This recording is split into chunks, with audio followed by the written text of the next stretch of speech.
ఇదండి ముతంజన్ sweet dessert. చాలా చాలా బాగుంటుంది. హాయ్ ఫ్రెండ్స్, ఈ రోజు పెళ్లిళ్ళలో చేసే స్పెషల్ ఖీర్ అయిన ముతంజన్ ని ప్రిపేర్ చేసుకుందాం.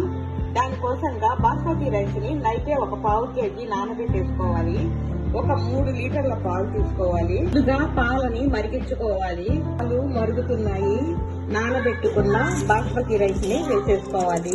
అంచు కట్టకుండా అడుగంటకుండా కలుపుకుంటూ ఉండాలి. మధ్య మధ్యలో ఈ విధంగా స్మాష్ చేసుకుంటూ మెత్తగా సిమ్లోనే ఉడికించేసుకోవాలి. ఖీర్ చిక్కబడిపోయిందండి.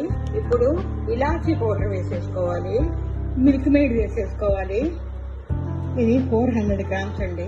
ఒక 1/2 కిలో చక్కెర వేసేసుకోవాలి.